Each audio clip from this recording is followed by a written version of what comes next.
El champán salpicó mi blusa cuando Ricardo Montero chocó deliberadamente contra mí. No fue un accidente. Vi su sonrisa satisfecha mientras fingía disculparse.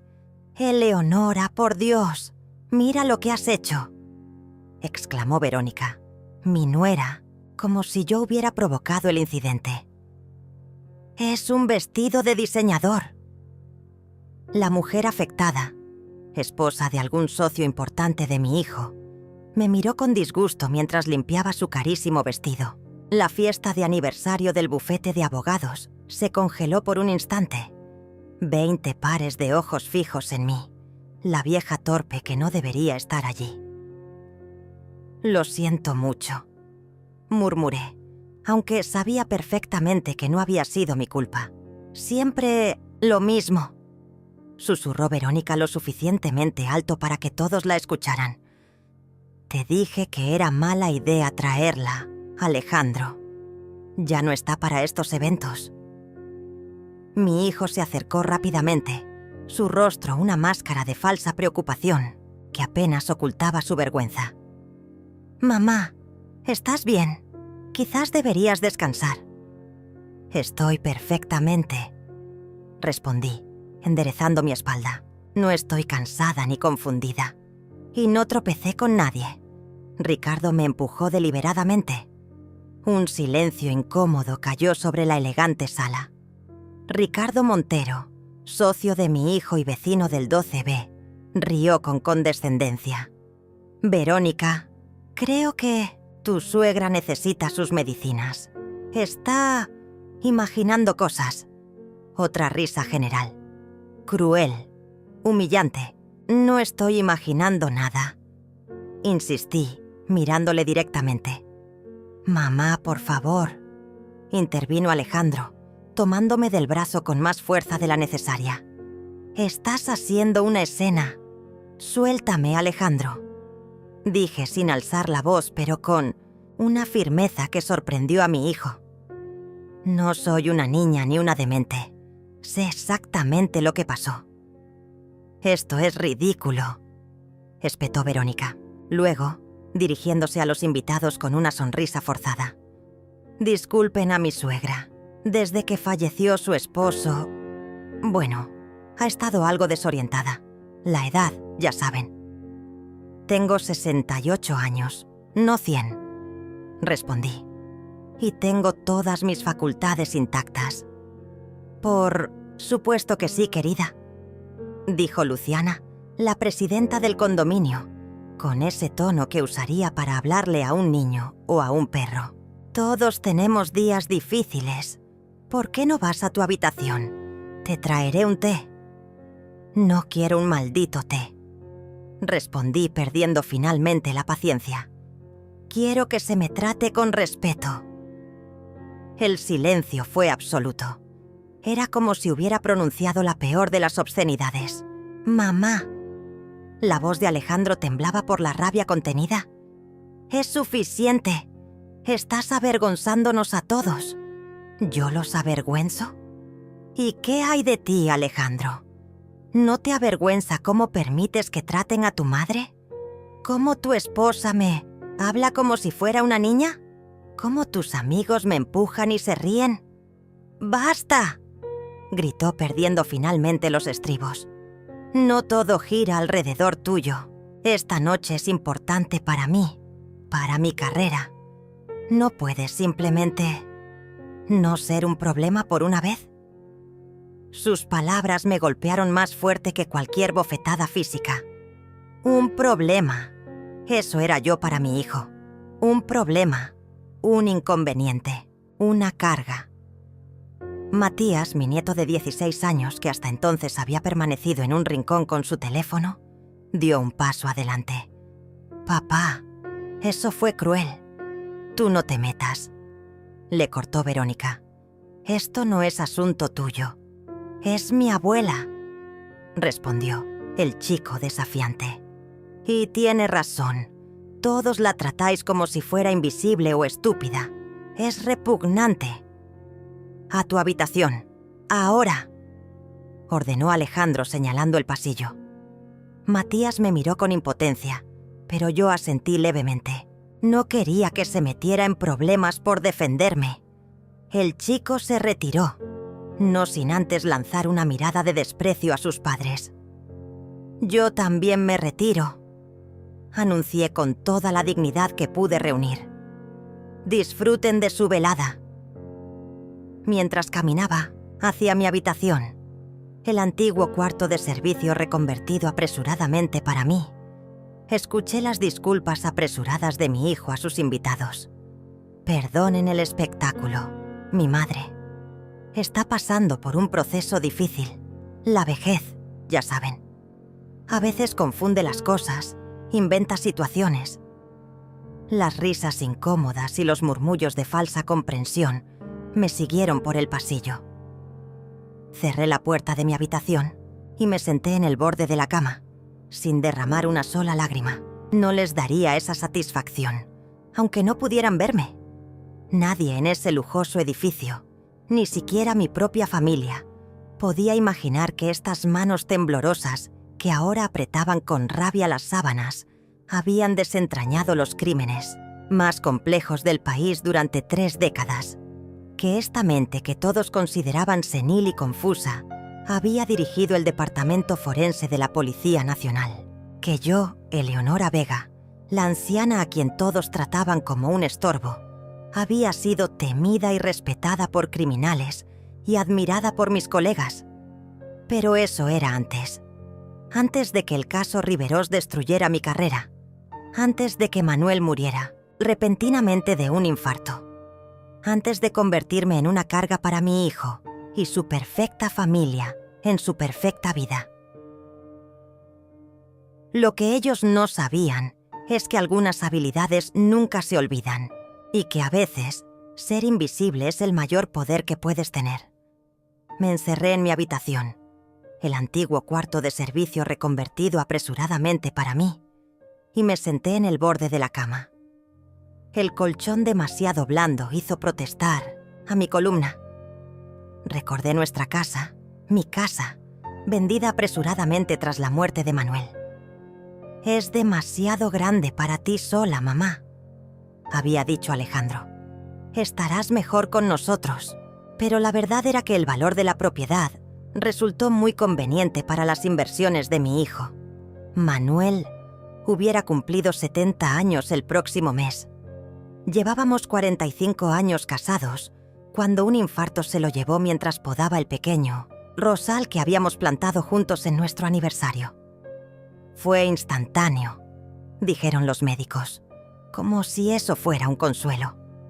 No sufrió, pero yo sí, cada día desde entonces.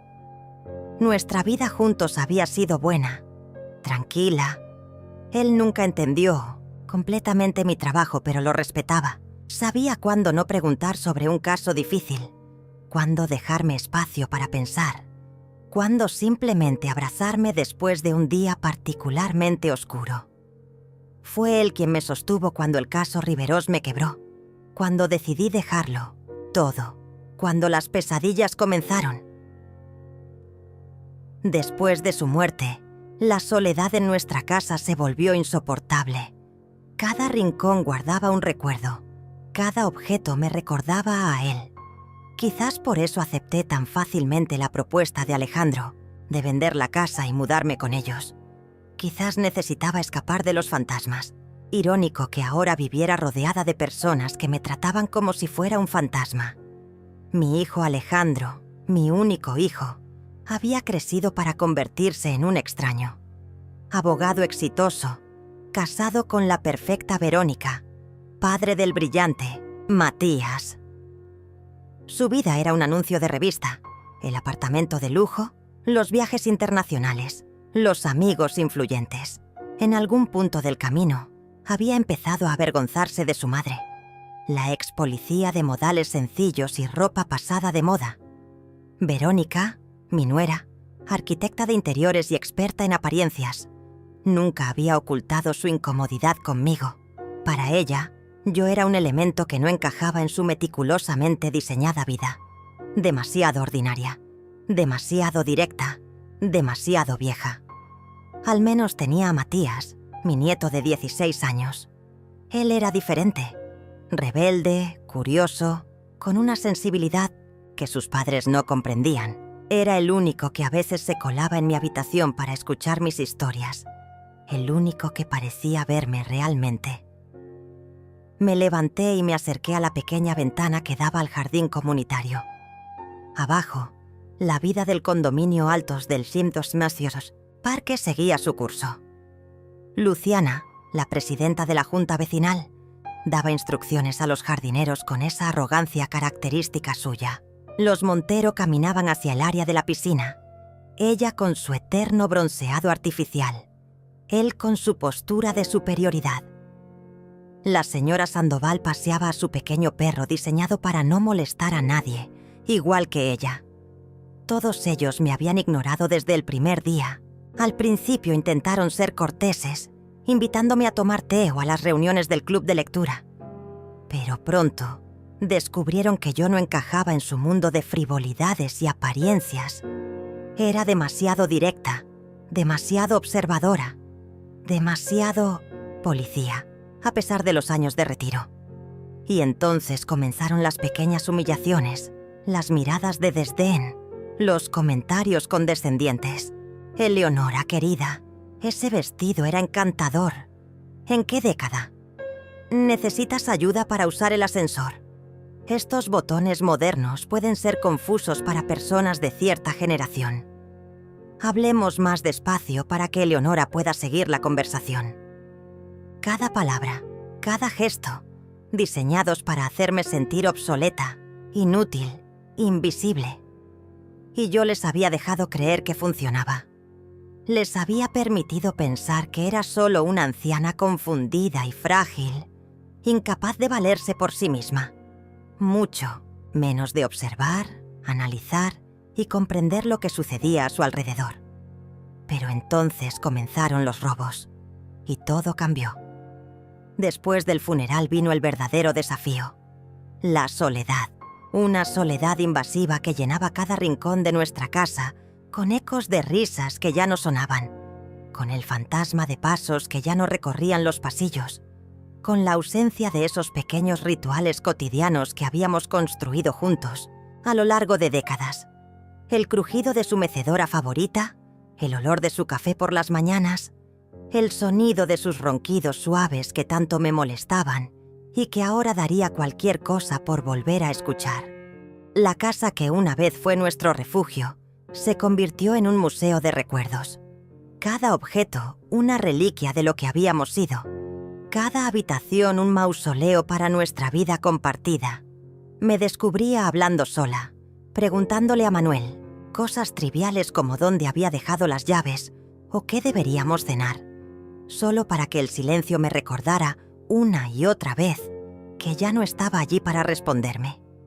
Fue entonces cuando mi hijo Alejandro, mi único hijo, sugirió, casi como quien no quiere la cosa, que me mudara al lujoso condominio donde vive con su esposa Verónica y mi nieto Matías, en el exclusivo barrio de Las Lomas.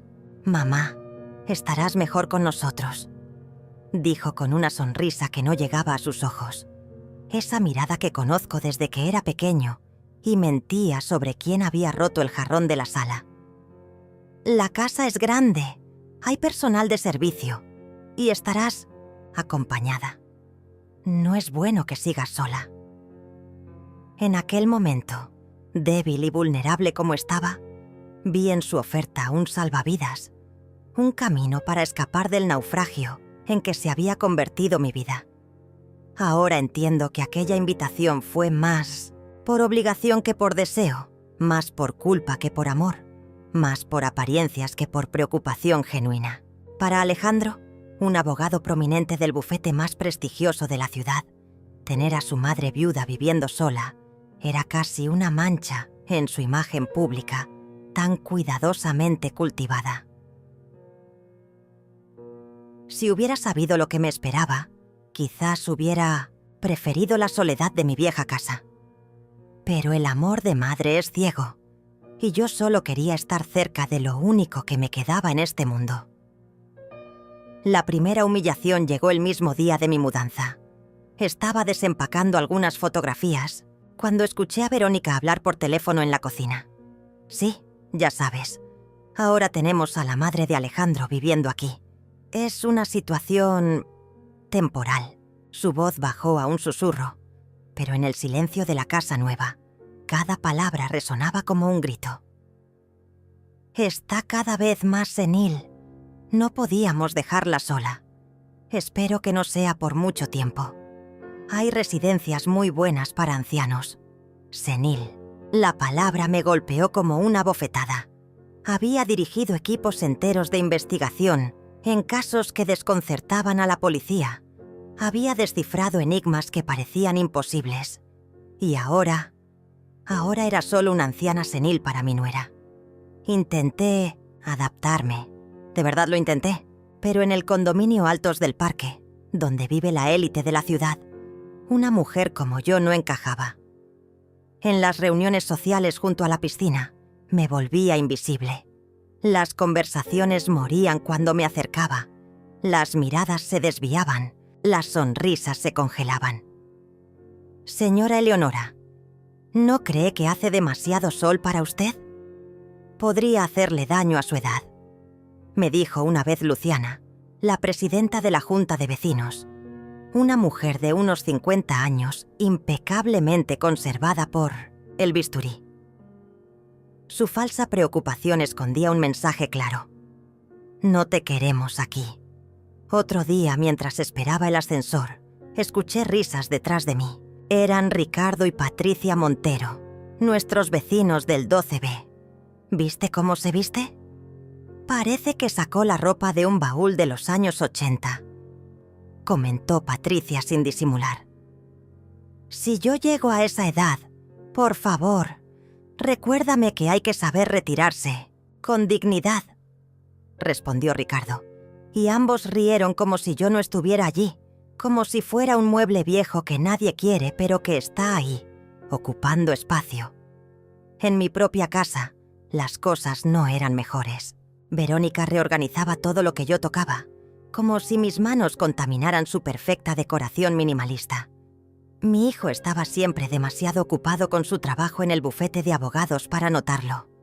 Y aunque intentaba disimular, veía la vergüenza en sus ojos cuando sus amigos venían y yo aparecía con mi viejo cardigan y mis preguntas anticuadas. «Mamá, ¿por qué no descansas un poco? Estás pálida», me decía. Pero yo sabía traducir. «Mamá, desaparece, estás avergonzándome». Solo mi nieto Matías, con sus 16 años y su rebeldía adolescente, parecía verme realmente. A veces entraba en mi habitación, el antiguo cuarto de invitados, pequeño y alejado del resto de la casa, y me preguntaba sobre mi pasado. «Abuela, ¿es verdad que trabajaste en casos policiales?». Yo siempre respondía con evasivas. Había jurado no hablar de eso nunca más. No después de lo que pasó en mi último caso antes de jubilarme.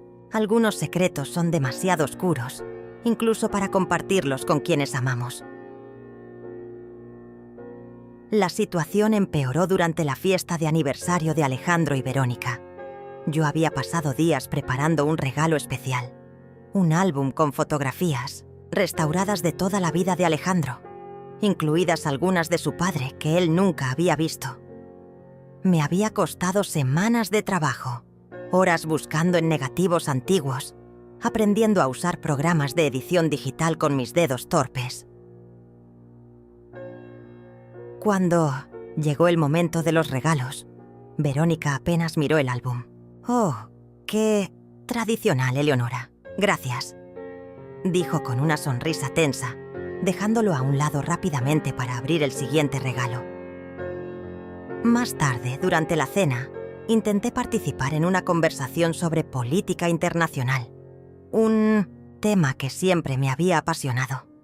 Mencioné algo sobre las tensiones geopolíticas en el Medio Oriente y sus implicaciones. «Eleonora, querida», interrumpió Luciana, la misma presidenta del condominio. «Estas cosas son tan complicadas hoy en día. No se preocupe por entenderlas. Nosotros apenas podemos seguirles el paso con toda la tecnología actual. Las risas disimuladas alrededor de la mesa fueron como agujas en mi corazón. Me trataban como a una niña, como si mi cerebro se hubiera atrofiado con la edad. Esa noche lloré en silencio, por primera vez en muchos años. Extrañaba mi identidad, mi respeto, mi vida. Extrañaba ser quien fui, no esta sombra invisible que todos ignoraban, o peor aún, compadecían. Pero no tenía idea de que el destino estaba a punto de darme una oportunidad para demostrar quién era realmente. Todo empezó a cambiar hace 3 semanas. Una mañana de domingo, el condominio amaneció conmocionado. Habían robado en el apartamento de los Montero. No era un robo cualquiera. Quien lo hizo sabía exactamente qué buscar. Joyas específicas, documentos, una colección de relojes antiguos. No hubo señales de forzamiento. Los sistemas de seguridad no detectaron nada. Es un trabajo profesional. Escuché decir a uno de los policías que investigaban. Observé desde lejos cómo tomaban huellas, fotografiaban la escena. Mis dedos hormigueaban con la vieja costumbre. Mi mente automáticamente catalogando detalles que la mayoría pasaría por alto. Marcas casi imperceptibles en la cerradura, el orden en que se habían movido ciertos objetos, un ligero olor que no pertenecía al apartamento. 3 días después, otro robo. Esta vez en casa de los Sandoval, en el 8A. El mismo patrón, selectivo, limpio, sin pistas evidentes. La tensión en el condominio era palpable. Se convocó una reunión de emergencia. Debemos contratar más seguridad, propuso Ricardo Montero. Revisar los antecedentes de todos los empleados, sugirió alguien más. Instalar más cámaras, dijo otro vecino. Yo permanecí callada, observando. Nadie me preguntó mi opinión, claro. ¿Qué podría aportar una anciana senil? Pero mientras ellos hablaban, yo veía patrones, conexiones que nadie más notaba. La verdadera conmoción llegó al día siguiente. A media mañana, un grito desgarrador atravesó el edificio. Era mi hijo Alejandro. Corrí como pude hasta la habitación principal y allí estaba Verónica, mi nuera, inconsciente en el suelo del baño. A su lado, un frasco de pastillas vacío y una nota. Lo siento, no puedo más con esto. Los paramédicos llegaron rápidamente. Lograron estabilizarla, pero quedó hospitalizada en estado grave. Alejandro estaba destrozado, confundido. No entiendo por qué haría algo así, repetía una y otra vez. Esa misma tarde, 2 detectives visitaron nuestro apartamento. Pero no venían solo por el intento de suicidio de Verónica. Tenían preguntas, demasiadas preguntas para Alejandro, sobre sus finanzas, sobre su paradero durante los robos, sobre unas supuestas deudas de juego que alguien había mencionado. Es solo rutina, dijeron, pero yo conocía esa mirada. Mi hijo se había convertido en sospechoso. Esa noche, cuando Alejandro finalmente se durmió, exhausto por el trauma, revisé el baño donde encontraron a Verónica. Mi instinto me decía que algo no encajaba. El frasco de pastillas estaba en el bote de basura. Lo saqué con cuidado, usando un pañuelo. No había huellas digitales en él. Estaba completamente limpio. Demasiado limpio. Examiné la nota de suicidio. La caligrafía era de Verónica, sí, pero había algo forzado en ella, como si hubiera sido escrita bajo presión. Y la frase, no puedo más con esto. ¿Con qué exactamente? Era deliberadamente vaga. Después de años analizando notas de suicidio verdaderas, sabía que generalmente eran mucho más específicas sobre sus motivos. Algo estaba mal, terriblemente mal, y mi hijo estaba en el centro de todo esto. Decidí que era hora de despertar a la investigadora que había dormido en mí durante tantos años. Si nadie más podía ver la verdad, yo la encontraría. Por mi hijo, por mi nieto, por mí misma. La vieja Eleonora, la que todos ignoraban y menospreciaban, estaba a punto de mostrar su verdadera cara. Y el condominio Altos del Parque no estaba preparado para lo que iba a descubrir. Comencé mi investigación al día siguiente, aprovechando que todos estaban distraídos con la crisis. Una extraña calma me invadió, como si por fin hubiera encontrado un propósito, como si las piezas dispersas de mi identidad comenzaran a reagruparse.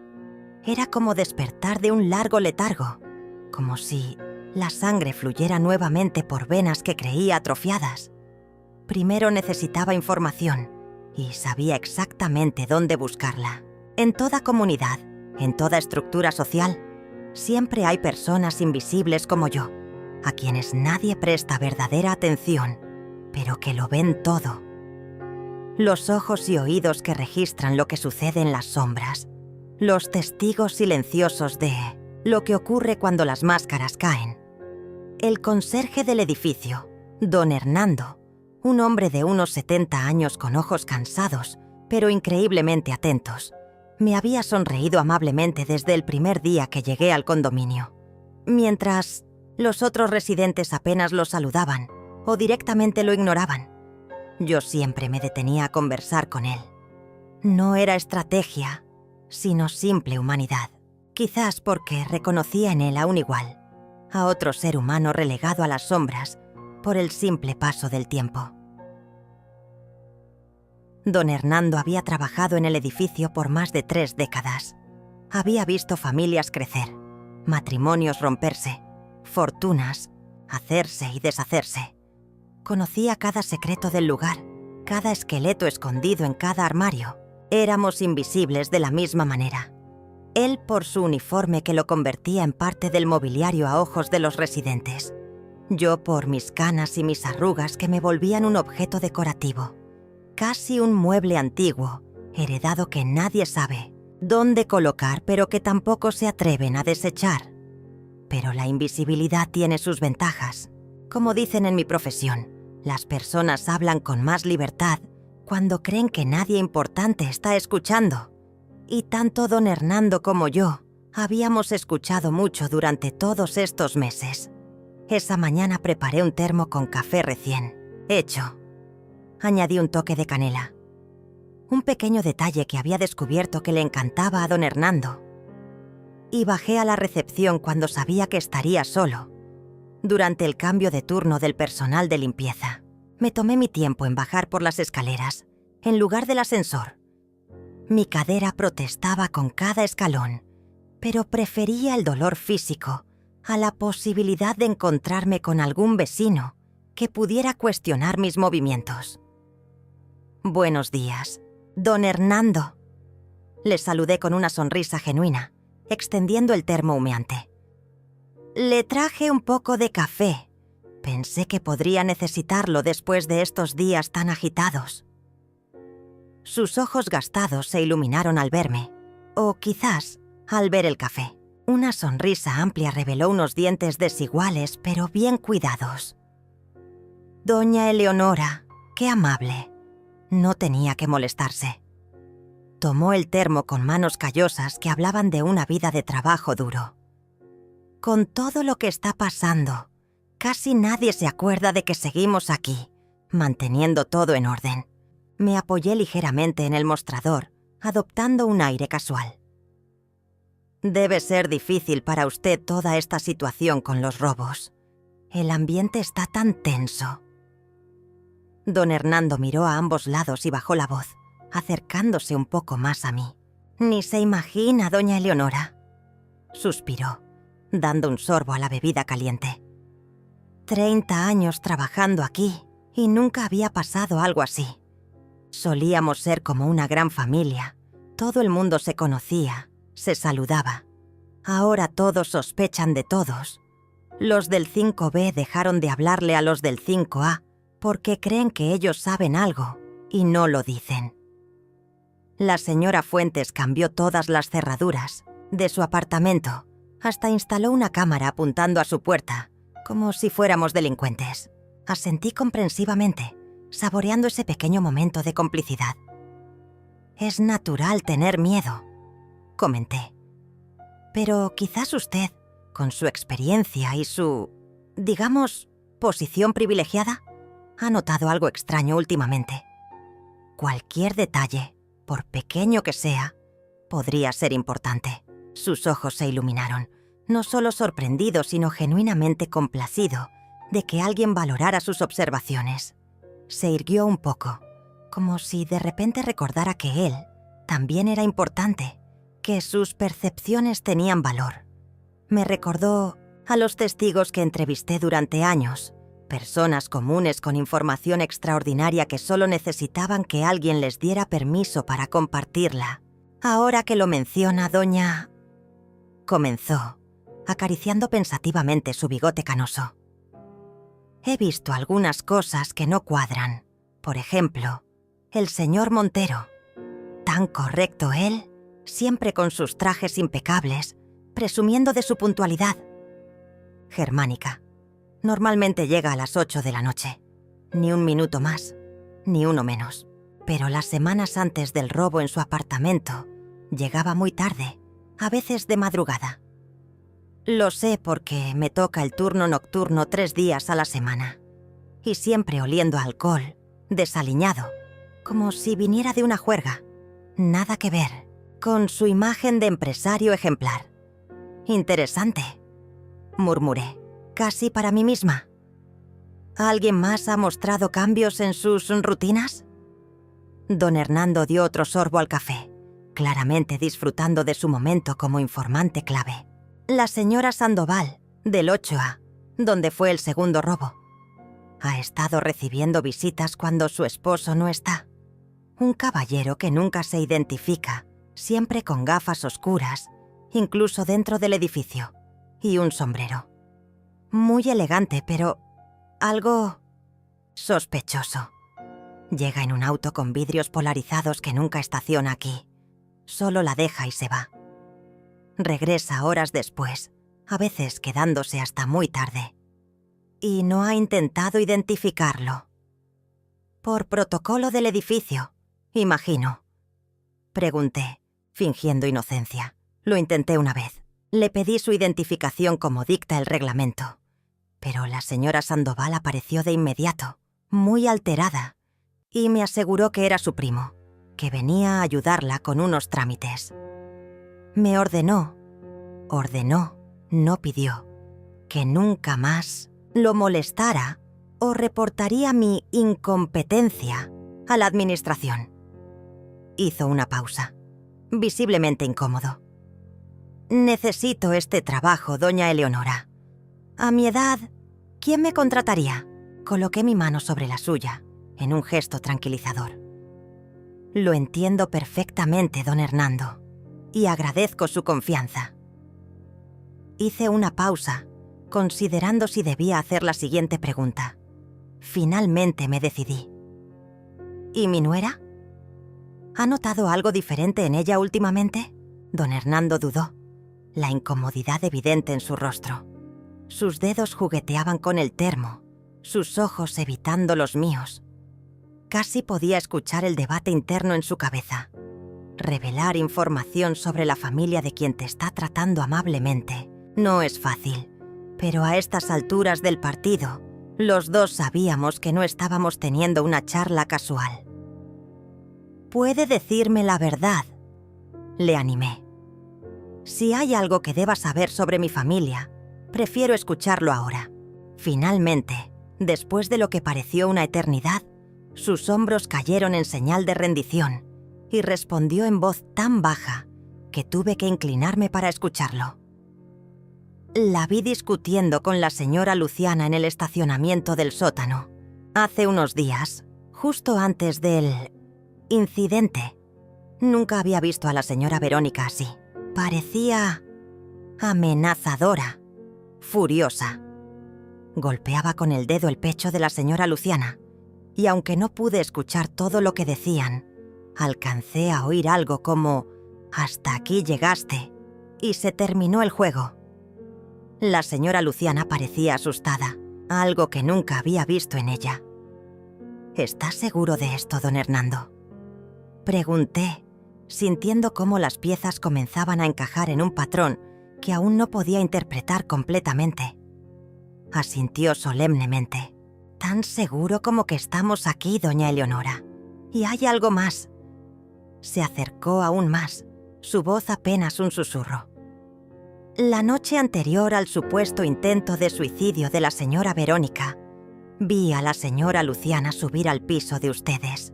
Llevaba guantes, algo extraño para la época del año, y se quedó allí casi una hora. Lo sé porque estuve pendiente del monitor de seguridad. Salió cuando el señor Alejandro ya se había marchado al trabajo. Mi mente comenzó a procesar esta nueva información, conectándola con las observaciones que yo misma había hecho.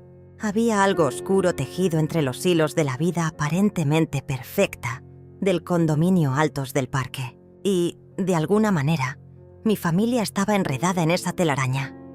Esa noche, mientras Alejandro pasaba otra vigilia junto a la cama de hospital de Verónica, me deslicé silenciosamente hacia su dormitorio. La casa estaba en silencio, solo interrumpido por el ocasional ronquido de Matías, que finalmente había sucumbido al agotamiento en su habitación. Me moví como una sombra, como tantas veces lo había hecho en escenas del crimen, donde cada paso podía contaminar una evidencia crucial. El escritorio de Verónica era un mueble elegante de madera oscura, situado junto a la ventana que daba al jardín del condominio. Estaba meticulosamente organizado, cada objeto en su lugar preciso. El portaplumas de plata, el bloc de notas con su monograma, la pequeña escultura abstracta que Alejandro le había regalado en su 10º aniversario. Mi nuera, siempre tan perfecta, tan controlada, tan artificial. No me enorgullecía invadir su privacidad, pero las circunstancias habían sobrepasado las convenciones sociales.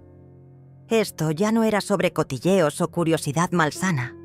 Era sobre proteger a mi familia de algo que aún no comprendía del todo, pero que olía a peligro a kilómetros de distancia.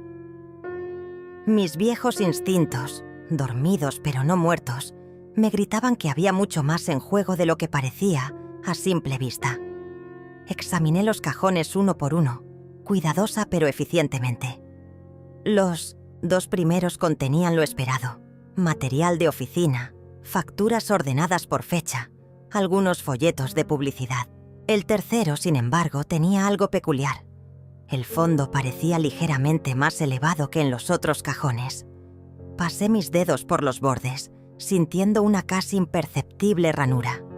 Presioné ligeramente en una esquina, y tal como sospechaba, el falso fondo se elevó. Debajo encontré un pequeño diario encuadernado en cuero negro, sin ninguna marca o identificación externa. Lo abrí con cuidado, preparándome mentalmente para lo que pudiera encontrar. Las primeras páginas contenían lo que parecían ser anotaciones cotidianas, citas, recordatorios, pensamientos personales. Pero a medida que avanzaba, el contenido cambiaba dramáticamente. Páginas y páginas de anotaciones crípticas, iniciales que no correspondían a nadie que yo conociera, fechas precisas con horarios específicos, cantidades de dinero que iban desde cifras modestas hasta sumas que me hicieron contener la respiración. Algunas entradas incluían lo que parecían ser códigos o referencias a lugares que no reconocía inmediatamente.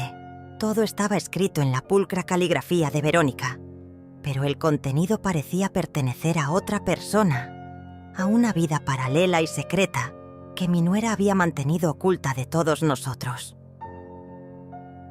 Entre las páginas del diario, doblada cuidadosamente, encontré algo que hizo que mi corazón literalmente se detuviera por un instante. Una fotografía vieja, amarillenta por el paso del tiempo, con los bordes desgastados por la manipulación frecuente. Una fotografía que conocía muy bien, que había estado grabada en mi memoria durante años, que aparecía en mis pesadillas con frecuencia. Era una imagen de la escena del crimen del caso Riverós, no una fotografía oficial que pudiera haber aparecido en los periódicos o en algún informe público. No.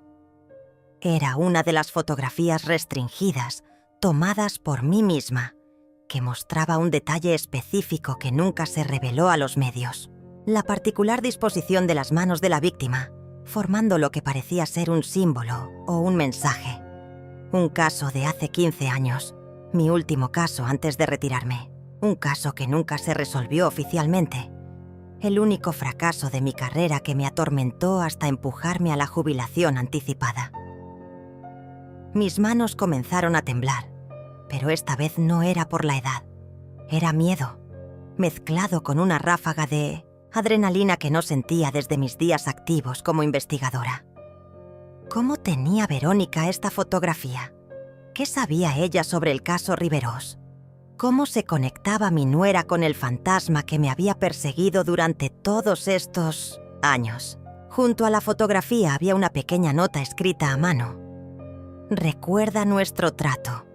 Un paso en falso. Y todos lo sabrán. L.L. Luciana. De repente todo comenzó a adquirir un nuevo y aterrador significado. Mi siguiente paso fue revisar el apartamento de los Montero. No sería fácil acceder sin levantar sospechas, pero la fortuna favorece a los audaces, como solía decir mi antiguo mentor en la fuerza, y también a las ancianas que todos subestiman. Al día siguiente, con una bandeja de galletas recién horneadas, una receta que Manuel adoraba y que yo apenas había vuelto a preparar desde su muerte, me presenté en la portería. La excusa era simple: agradecerle a don Hernando por su amabilidad. La verdadera intención: conseguir acceso al apartamento 12B. Don Hernando. Le saludé con una sonrisa cálida. Le traje estas galletas para agradecerle nuestra charla de ayer. Son de avena y chocolate. Espero que le gusten. Sus ojos brillaron al ver la bandeja. Doña Eleonora no debió molestarse, pero se ven deliciosas. Mientras él probaba una, dejé caer casualmente: por cierto, me encontré con Ricardo Montero en el ascensor esta mañana. Mencionó que olvidó recoger unas medicinas importantes en la farmacia y me preguntó si yo podría alcanzárselas, ya que él está en una reunión importante. Dijo que usted podría facilitarme el acceso a su apartamento para dejarlas allí. La mentira fluyó de mis labios con una naturalidad que me sorprendió incluso a mí misma. En mis tiempos como investigadora, siempre había respetado los protocolos y los límites legales. Pero estos no eran tiempos normales, y el fin justificaba los medios. Don Hernando frunció el ceño ligeramente. Es extraño. El señor Montero suele ser muy estricto con el acceso a su apartamento. Ni siquiera permite que el personal de limpieza entre sin su presencia. Preparada para esta objeción, extraje de mi bolso una pequeña bolsa de farmacia. Lo sé, pero insistió en que es urgente. Son medicamentos para su presión arterial. No puede pasar un día sin tomarlos. Bajé la voz confidencialmente. Entre nosotros, creo que está bastante preocupado por su salud últimamente. Ya sabe cómo son los hombres con estas cosas. Les cuesta admitir sus vulnerabilidades. La duda seguía presente en el rostro de don Hernando. Decidí jugar mi última carta. Si prefiere, puedo llamarlo para confirmar. Aunque mencionó que estaría en una reunión donde no podría atender llamadas, no es necesario molestarlo, respondió finalmente don Hernando, cediendo ante mi insistencia y quizás ante el sutil recordatorio de la fragilidad que compartíamos todos los humanos. Puedo acompañarla yo mismo. De hecho, debo hacer una revisión rutinaria de las instalaciones de ese piso. 10 minutos después, estaba dentro del apartamento de los Montero. Don Hernando, confiando en mi apariencia inofensiva, me dejó sola para que pudiera dejar los medicamentos en un lugar visible, mientras él revisaba algo en el pasillo. Tenía poco tiempo y mucho que buscar. Mis ojos escanearon rápidamente el lugar, registrando detalles, buscando anomalías. El apartamento era una muestra perfecta de opulencia ostentosa. Muebles de diseñador, obras de arte estratégicamente colocadas, tecnología de última generación. Todo tan perfectamente dispuesto que resultaba artificial, como un set de fotografía para una revista de decoración.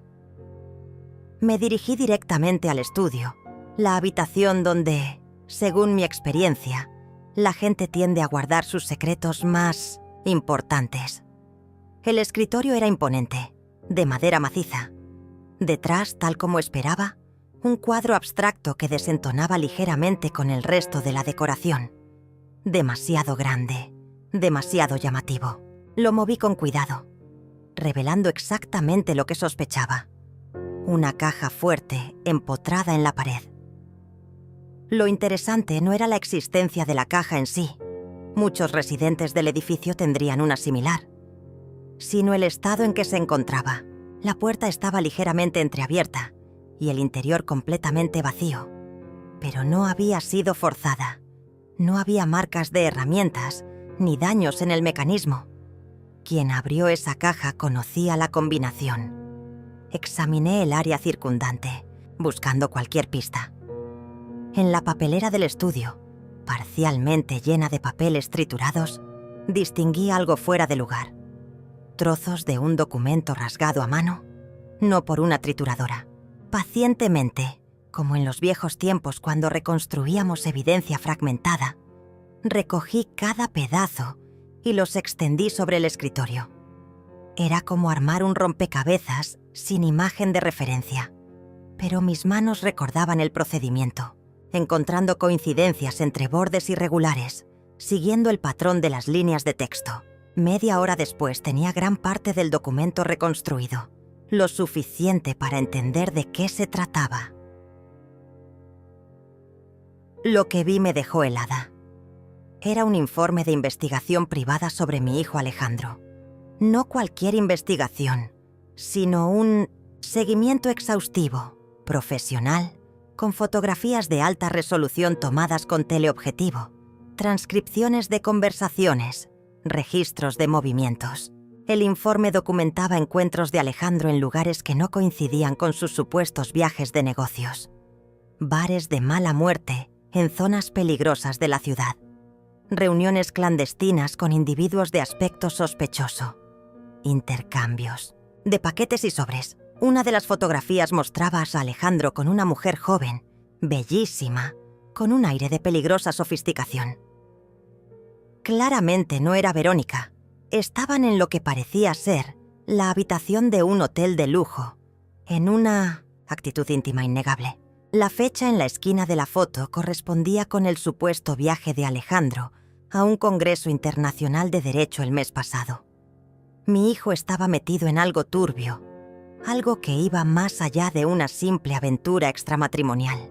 O al menos, eso es lo que alguien quería que pareciera, porque algo en todo esto no cuadraba. El Alejandro que yo conocía, a pesar de sus defectos, nunca se involucraría en actividades ilegales. Era ambicioso, sí. A veces egoísta también, pero no era estúpido ni autodestructivo. Y la forma en que este informe estaba elaborado era demasiado perfecto, demasiado incriminatorio, como si hubiera sido diseñado específicamente para destruir su reputación, su carrera, su matrimonio, su vida entera. Tomé rápidamente fotografías de los fragmentos con mi teléfono, gracias a las lecciones de tecnología de Matías, y los devolví cuidadosamente a la papelera, intentando recrear su disposición original, justo a tiempo, pues escuché a don Hernando regresar hacia el apartamento. Salí con una sonrisa tranquila, agradeciendo su confianza, mientras mi mente trabajaba a toda velocidad, procesando lo que acababa de descubrir. Había algo oscuro, algo siniestro ocurriendo en el condominio Altos del Parque. Y de alguna manera, todas las pistas apuntaban a una persona, Luciana, la perfecta presidenta del consejo vecinal. Los días siguientes fueron un torbellino de actividad encubierta, de investigación sigilosa. Mientras a ojos de todos seguía siendo la anciana inofensiva, la madre y abuela que apenas sabía usar un teléfono móvil. Yo trazaba conexiones, recopilaba información, armaba un rompecabezas cuya imagen final comenzaba a tomar forma en mi mente. Una forma macabra que me helaba la sangre. Cada mañana visitaba a Verónica en el hospital. Su estado había mejorado ligeramente, aunque seguía bajo observación. Los médicos estaban desconcertados por la combinación de sustancias encontradas en su cuerpo. No solo los antidepresivos mencionados en la supuesta nota de suicidio, sino también trazas de un potente sedante, el tipo que no se consigue sin receta médica especializada.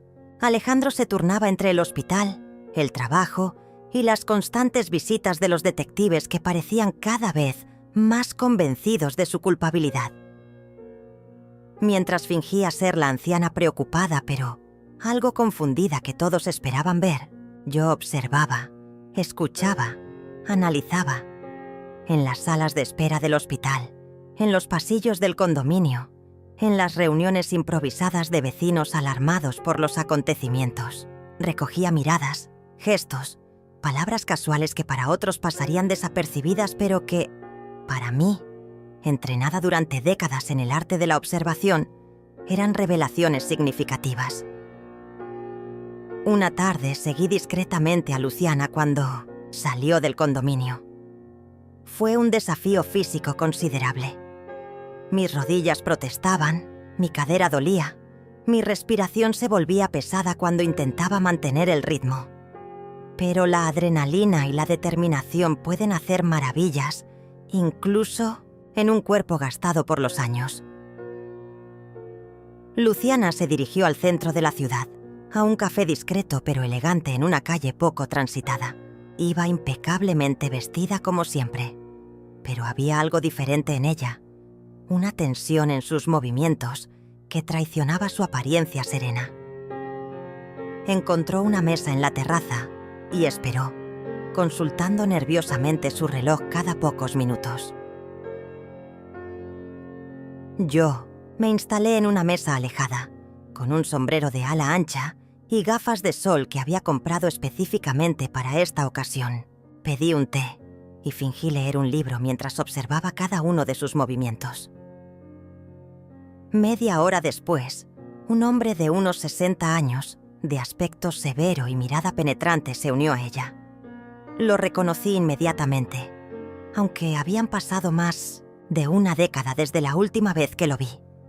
Javier Mendoza, un exfiscal conocido por sus métodos poco ortodoxos y su ambigua relación con la ética profesional, había sido suspendido del cuerpo por presunta corrupción, aunque nunca se presentaron cargos formales. En los círculos forenses se rumoreaba que tenía conexiones con el crimen organizado, que ofrecía sus servicios a quien pudiera pagarlos, utilizando su conocimiento del sistema y sus contactos para manipular investigaciones o fabricar evidencias. Y ahora estaba aquí, reunido con Luciana, hablando acaloradamente en voz baja. Tomé fotografías discretamente con el teléfono que Matías me había enseñado a usar.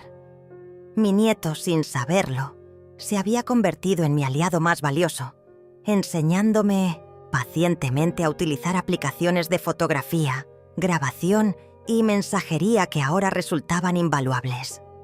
Aunque no podía escuchar su conversación desde mi posición, la tensión entre ellos era evidente. En un momento, Luciana deslizó un sobre hacia él por debajo de la mesa. Él lo abrió brevemente, verificó su contenido y lo guardó en el interior de su chaqueta con un movimiento practicado, casi imperceptible para quien no estuviera específicamente observando. Al terminar el encuentro, Luciana parecía visiblemente aliviada, como si hubiera superado algún tipo de prueba o entregado un pago importante. Mi instinto me decía que acababa de presenciar algo crucial, una pieza central del rompecabezas que estaba intentando resolver. Decidí seguir a Mendoza cuando se marchó. Era un riesgo, pero necesitaba saber más.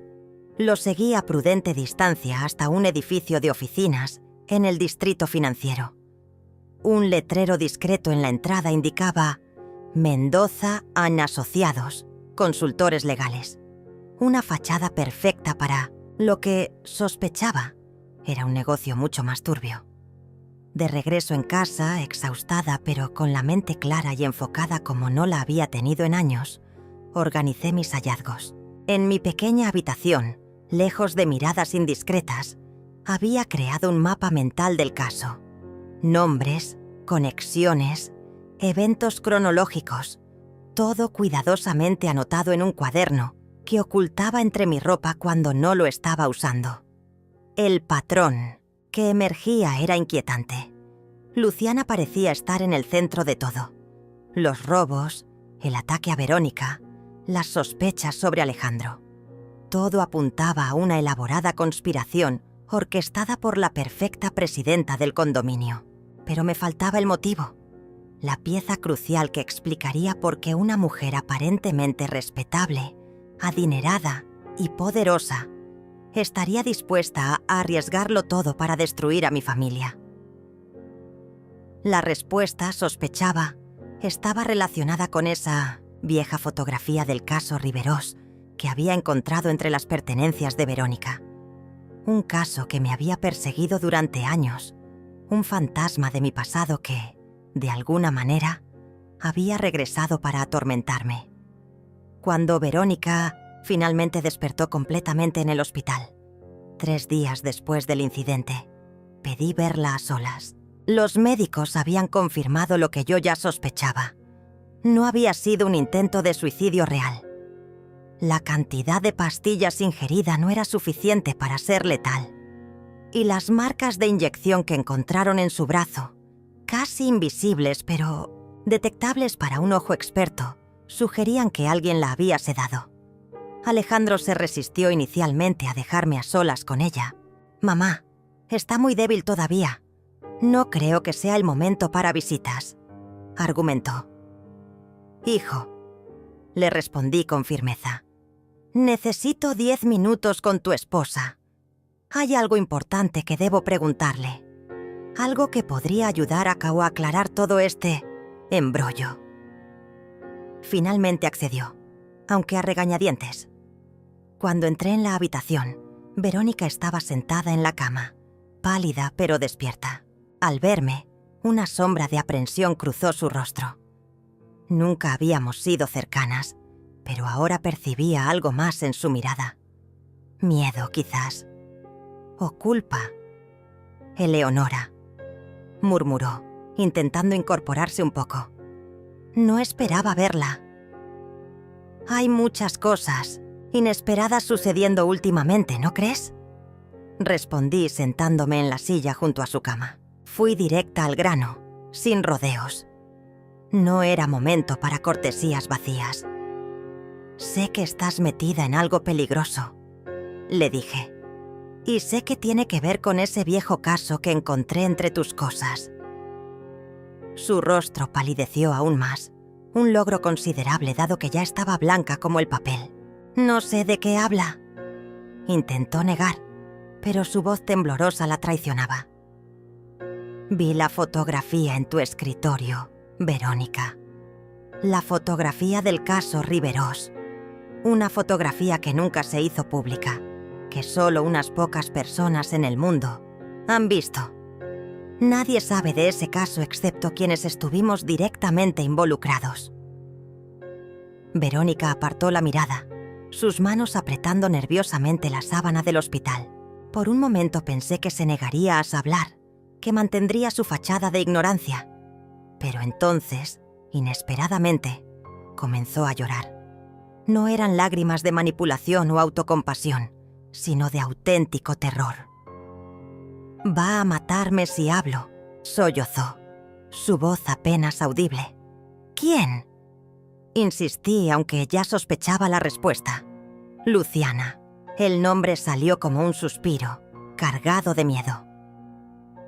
Ella no es quien todos creen. Su verdadero nombre es Marta Riverós. Cambió su identidad, su rostro, todo.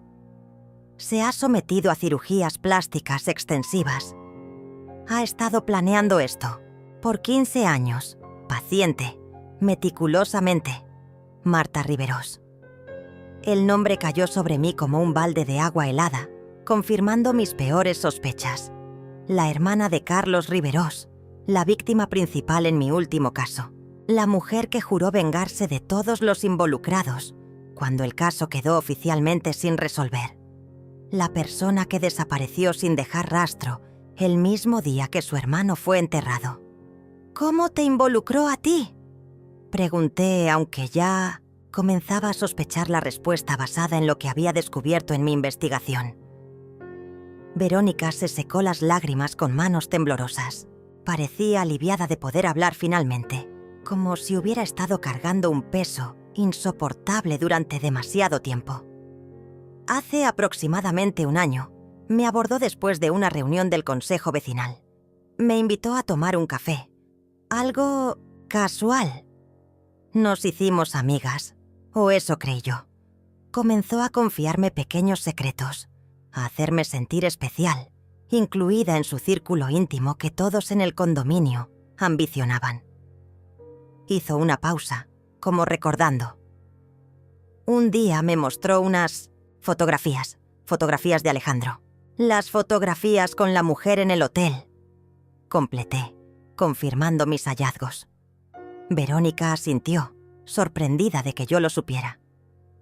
Y otras peores, fotos que parecían mostrar a Alejandro involucrado en actividades ilegales, tráfico de información privilegiada, sobornos, incluso lo que parecía ser lavado de dinero.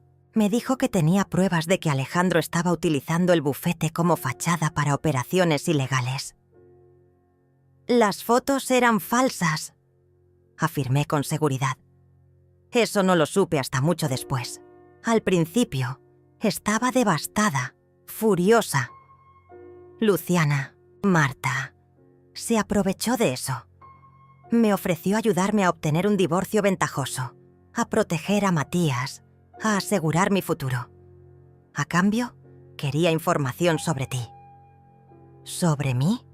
Sobre tu pasado, tus rutinas, tus hábitos. Al principio eran preguntas inocentes. ¿Dónde habías trabajado? Si mantenías contacto con antiguos colegas, si hablabas alguna vez de tus años como investigadora. Yo no sabía mucho. Alejandro nunca. Habla de tu carrera anterior. Pero ella insistía. Con el tiempo, sus preguntas se volvieron más específicas, más perturbadoras. Quería saber si tenías pesadillas, si alguna vez mencionabas nombres específicos, si guardabas documentos o fotografías de tus antiguos casos. ¿Cuándo te diste cuenta de que algo no cuadraba? Hace unas semanas encontré pruebas de que las fotos de Alejandro habían sido manipuladas. La mujer del hotel era una antigua cliente del bufete que había sido fotografiada con Alejandro en un contexto completamente diferente. Los supuestos sobornos eran pagos legítimos a consultores. Todo había sido fabricado meticulosamente.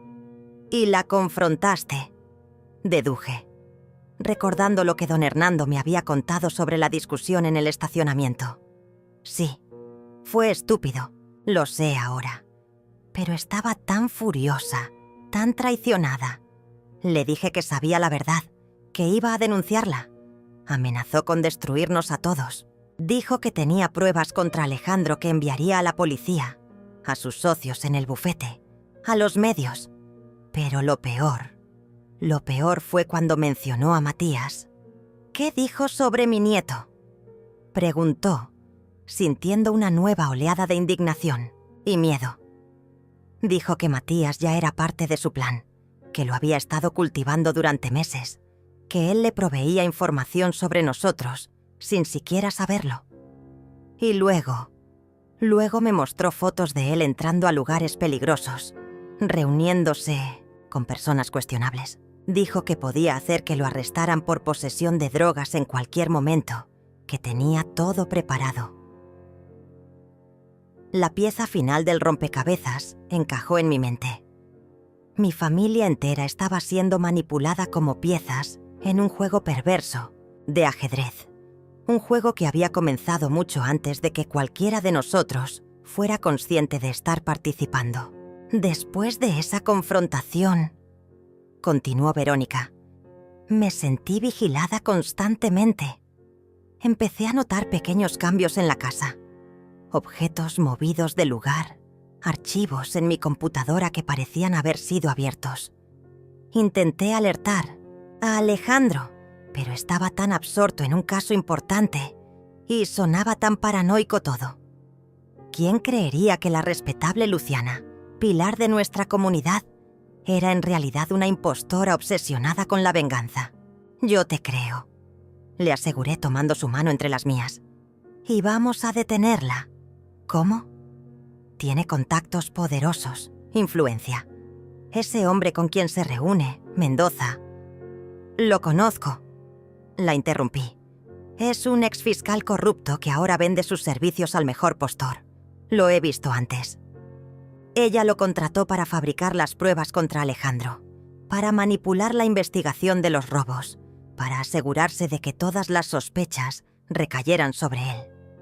Y ahora, con lo que me hizo, todos creerán que intenté suicidarme, por descubrir las actividades ilegales de mi marido.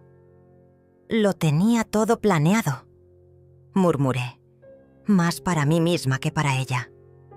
Una venganza perfecta, minuciosamente orquestada durante años. Destruir a mi hijo, manchar el futuro de mi nieto y hacerme ver impotente como todo lo que amo se desmorona. Lo siento, sollozó Verónica. Todo esto es mi culpa. Si no hubiera sido tan ingenua, tan fácil de manipular. La culpa no es tuya, le aseguré con firmeza. Marta Riverós es una depredadora.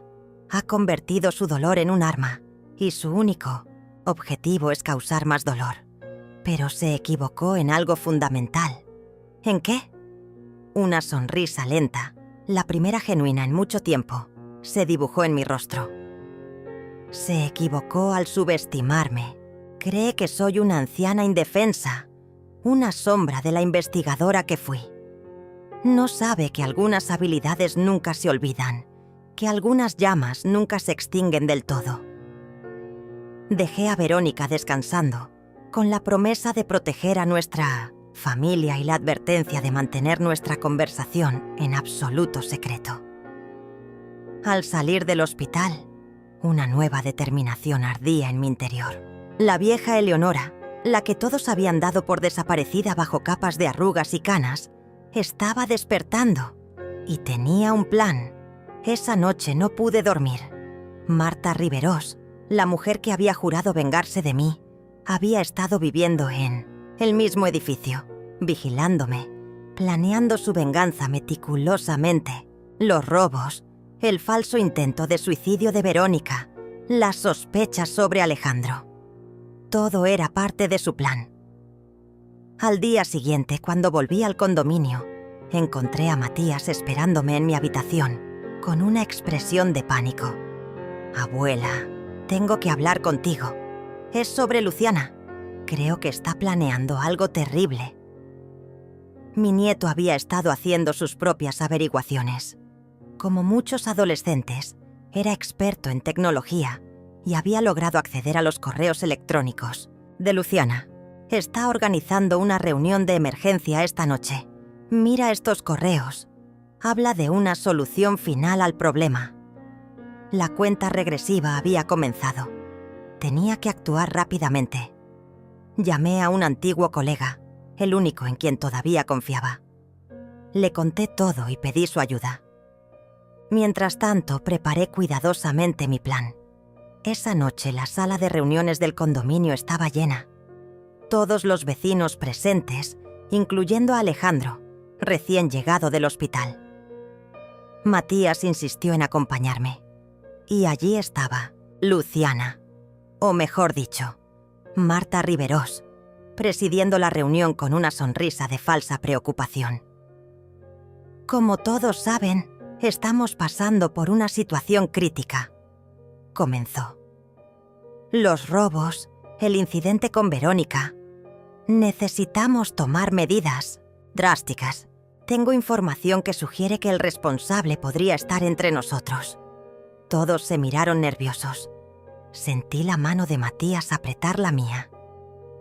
Antes de continuar, interrumpí poniéndome de pie con dificultad. Me gustaría decir algo. Las miradas de sorpresa e irritación no se hicieron esperar. Luciana frunció el ceño. Señora Eleonora, estamos tratando asuntos importantes aquí. Tal vez debería... ¿Descansar? ¿Tomar mis medicinas? ¿Dejar que los adultos hablen? La interrumpí con una voz que no había usado en años. Mi voz de autoridad. No, Luciana. O debería decir, Marta Riveros. El silencio fue absoluto. Luciana palideció. No sé de qué está hablando. Claramente está confundida. ¿Confundida? No. Por primera vez en mucho tiempo, veo todo con perfecta claridad. Saqué de mi bolso un sobre y lo abrí lentamente. Hice algunas llamadas. Hablé con viejos amigos que aún están en la fuerza. Les pedí que revisaran algunos archivos sellados. Comencé a poner fotografías sobre la mesa. Luciana antes de sus cirugías, documentos de su cambio de identidad, correos electrónicos impresos que Matías había encontrado. Marta Riveros, hermana de Carlos Riveros, la víctima del caso de 2010. El caso que me atormentó hasta mi retiro. El único que no pude resolver. Y no pude resolverlo porque alguien saboteó deliberadamente la investigación. Miré directamente a Luciana. Alguien que quería que el verdadero culpable quedara libre para luego cobrar su propia venganza. La máscara de Luciana comenzó a caer. Su rostro se transformó de pánico a furia. ¿Sabes por qué, verdad? Porque fue tu hermano quien mató a esas personas, no las que fueron acusadas. Y tú lo sabías. Pero preferiste construir esta elaborada venganza contra los investigadores que casi descubrimos la verdad contra mí. No tienes pruebas, escupió Luciana, abandonando toda pretensión.